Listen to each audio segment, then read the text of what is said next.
વેપારીઓ છે જેઓ આજે બંધમાં જોડાયેલા છે, આવતીકાલથી ખોલવાના છે, પરંતુ જે સ્વામીજીએ બફાટ કર્યો એ વીરપુર નહીં આવે અને માફી વીરપુર આવીને ન માગે તો શું વેપારીઓનો કોઈ નિર્ણય બદલાશે? શું વેપારીઓ કોઈ આગળ પણ દેખાવો કરવાના છે?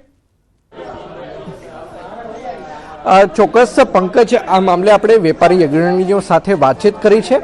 વેપારી અગ્રણીઓ માટે સ્વામીના બફાટ કરતા, સ્વામીની કુંઠિતતા કરતા જે રઘુરામ બાપા અને તેમના પરિવારજનો દ્વારા જે અપીલ કરવામાં આવી છે તે ખૂબ જ મહત્વની છે.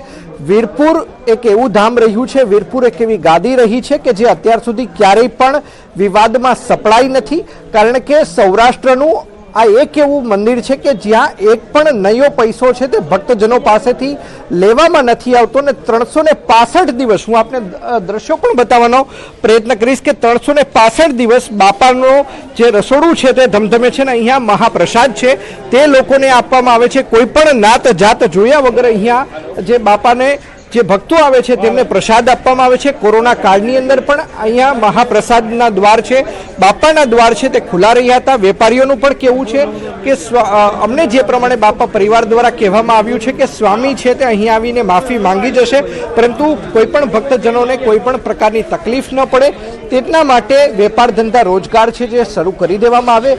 બાપા પરિવાર છે તે ક્યારેય નથી તો કે કોઈ પણ જાતનો વિવાદ છે તે ખાસ કરીને કોઈ પણ વ્યક્તિઓને અગવડતા છે તે વીરપુર જલારામ મંદિરના કારણે થાય છે. જી અંકિત, આભાર માહિતી આપવા માટે. તો વીરપુરમાં આવતીકાલથી તો માર્કેટ ખુલી જશે, વેપારીઓ ધંધા રોજગાર ખોલશે, પરંતુ સ્વામીની જે ટિપ્પણી હતી તેને લઈને નારાજગી ચોક્કસ છે. પુસ્તકના લેખકના પુત્રીએ પણ સ્પષ્ટતા કરી છે અને આ સ્પષ્ટતામાં તેમણે એવું કહ્યું છે કે પુસ્તકમાં આવો કોઈ ઉલ્લેખ નથી કે જેમાં ગુણાતીતાનંદ સ્વામીએ જલારામ બાપાને આ સદાવ્રત શરૂ કરવાના આશીર્વાદ આપ્યા હોય.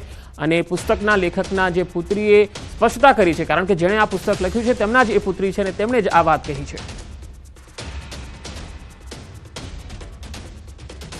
તો 1947માં આ પુસ્તક જે છે એ લખવામાં આવેલું હતું અને તેનું પ્રકાશિત થયેલું હતું ને એ પુસ્તકમાં ક્યાંય એવો ઉલ્લેખ નથી અને તેને લઈને જ જે લેખક છે એમના પુત્રીએ આ સ્પષ્ટતા કરી.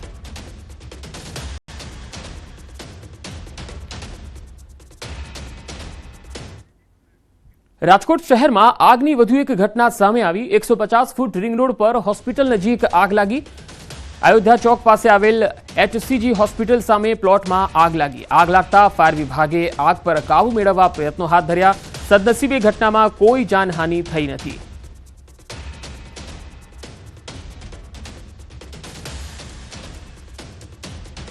અમદાવાદના શેલામાં પૂર્વ પ્રેમીની હત્યાના કેસમાં પોલીસે આરોપી પતિ પત્નીની ધરપકડ કરી લીધી છે. પૂર્વ પ્રેમિકા પતિ સાથે મળીને પૂર્વ પ્રેમી પર જીવલેણ હુમલો કર્યો. પહેલા કારથી યુવકના સ્કૂટરને ટક્કર મારી, બાદમાં છરીના ઘા મારીને હત્યા કરી નાખી, જેના CCTV પણ સામે આવ્યા. હત્યાની ઘટનાને અંજામ આપ્યા બાદ આરોપીઓ ફરાર થઈ ગયા. જો કે પોલીસે બંનેની ધરપકડ કરી અને હત્યાની કલમ ઉમેરી છે. 13 વર્ષ પહેલા આરોપી મહિલા અને ભોગ બનનાર વચ્ચે પ્રેમ સંબંધ હતો અને સગાઈ થઈ હતી. જો કે બાદમાં પૂર્વ પ્રેમી જયે સગાઈ તોડી નાખી. થોડા સમય પહેલા બંને ફરીથી સંપર્કમાં આવ્યા. જો કે બાદમાં યુવકે મહિલાને સોશિયલ મીડિયા પ્લેટફોર્મ પર બ્લોક કરી દીધી હતી. આ વાતની જાણ મહિલાના પતિને થતા બંને હુમલો કરવાનો પ્લાન ઘડ્યો. 26 ફેબ્રુઆરીએ બંને હત્યાની ઘટનાને અંજામ આપ્યો. હાલ બોપલ પોલીસે બંને આરોપીની ધરપકડ કરી લીધી છે.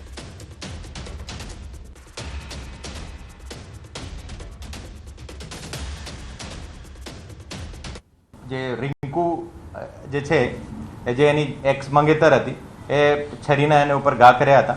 એને ઉપર ટોટલ 3 ઘા કરવામાં આવ્યા હતા ઓર ખરેખર મારવાના ઈરાદેથી બંને આવ્યા હતા. ઓર એને પૂછપરછમાં એને બાકી બધા એવિડન્સીસને આધારે અમે કોર્ટમાં રિપોર્ટ કરેલી છે અને એની BNSની કલમ 109(1) અને કલમ 60નો એમાં જો એડ કરવામાં આવ્યો હતો. સુરેન્દ્રનગરમાં ઇકો કાર પલટી જતા 5ને ઈજા પહોંચી. સાયલા હાઈવે પર ગોસડ ગામ નજીક આ ઘટના બની. ઈજાગ્રસ્તોને સારવાર માટે ખસેડાયા. કાર ચાલકે કાબુ ગુમાવતા અકસ્માત થયો હોવાનું સામે આવ્યું છે. ઇકો કાર પલટી ગઈ અને 5 લોકો ઈજાગ્રસ્ત થયા. સાયલા હાઈવે પર ગોસડ ગામ નજીક આ ઘટના બની. તમામ ઈજાગ્રસ્તોને નજીકની હોસ્પિટલમાં લઈ જવાયા છે. કાર ચાલકે કાબુ ગુમાવી દીધો હતો અને તેના કારણે અકસ્માત થયો. ભરૂચના નવા તવરા ગામે લગ્ન પ્રસંગમાં બેન્ડ વગાડવાના મુદ્દે ધીંગાણું મચી ગયું. બેન્ડના અવાજથી ભેંસ ભડકી જતા મારામારી થઈ ગઈ અને આ મારામારીનો વિડીયો પણ સોશિયલ મીડિયામાં વાયરલ થયો. C ડિવિઝન પોલીસ મથકે સામસામી પોલીસ ફરિયાદ નોંધાઈ છે. બેન્ડ બાજા વાગતા ભેંસ ભડકી હતી અને તેના કારણે ધીંગાણું થઈ ગયું. લગ્નમાં સામસામે મારામારી થઈ ગઈ. આ સમગ્ર મામલામાં બંને પક્ષોએ પોલીસમાં સામસામી ફરિયાદ નોંધાવી છે. આ તસવીરો તમે જોઈ શકો છો કે લગ્ન પ્રસંગ ચાલી રહ્યો છે અને ત્યાં અચાનક ભેંસ ભડકી જાય છે, કારણ કે જે બેન્ડવાજા વાગે છે તેના કારણે ભેંસ ભડકે છે અને તેના કારણે થોડી વાર માટે અફરાતફરી થઈ જાય છે અને તે જે લગ્ન પ્રસંગના જે લોકો હોય છે, મહેમાનો હોય છે, લોકો પણ તેમના ઉપર ગુસ્સે થાય છે અને પછી બંને પક્ષો વચ્ચે મારામારી થઈ જાય છે, એકબીજાને મારવા લાગી જાય છે. એક ભેંસે લગ્નમાં કેવી રીતે ધીંગાણું ઊભું કરી દીધું એ આ તસવીરો છે. આ વિડીયો સોશિયલ મીડિયામાં પણ વાયરલ થઈ રહ્યો છે.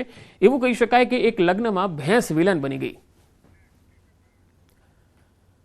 વડોદરામાં જાહેરમાં મારામારીનો એક વિડીયો વાયરલ થયો. ઉંડેરા ગોરવા રોડ પર રાત્રે જાહેરમાં મારામારી થઈ. પોલીસનો કોઈ જ ડર ન હોય તેમ જાહેરમાં એક યુવકને દંડાથી ફટકારવામાં આવ્યો. યુવકના મિત્રો આવી જતા માંડ જીવ બચ્યો. ઘાયલ યુવકને ગોત્રી હોસ્પિટલમાં દાખલ કરવામાં આવ્યો. તસવીરોમાં જોઈ શકાય છે જાહેરમાં એક યુવકને દંડાથી ફટકારવામાં આવી રહ્યો છે. આ તસવીર વડોદરાના ગોરવા રોડ ઉપરની છે, જ્યાં જાહેરમાં મારામારી થઈ રહી છે.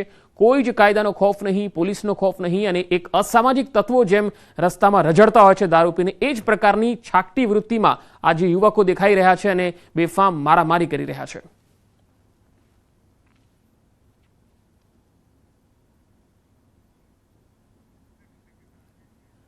ભરૂચના અંકલેશ્વર શહેરમાં જાહેરમાં યુવકો વચ્ચે મારામારી થઈ. સિગ્નેચર ગેલેરિયા કોમ્પ્લેક્સમાં બે યુવાનો બાખડ્યા હતા.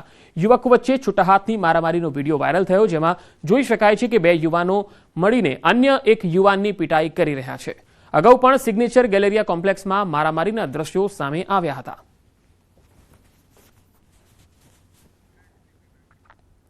નર્મદા જિલ્લા પંચાયત પ્રમુખ ભીમસિંહ તડવી અને અન્ય શખ્સો પર હુમલો થયો. મોડી રાત્રે આ બનાવ બન્યો. તિલકવાડા તાલુકાના મોટા ભાવપુરા ટેકરા ગામે જિલ્લા પંચાયત પ્રમુખ લગ્ન પ્રસંગમાં ગયા હતા.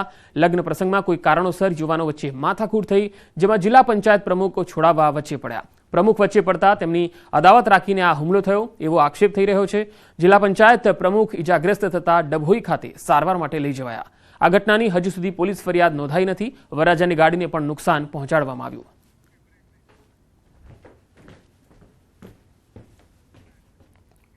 વધુ સમાચારો પર નજર કરીશું. હાલ રોકાઈશું એક વિરામ માટે.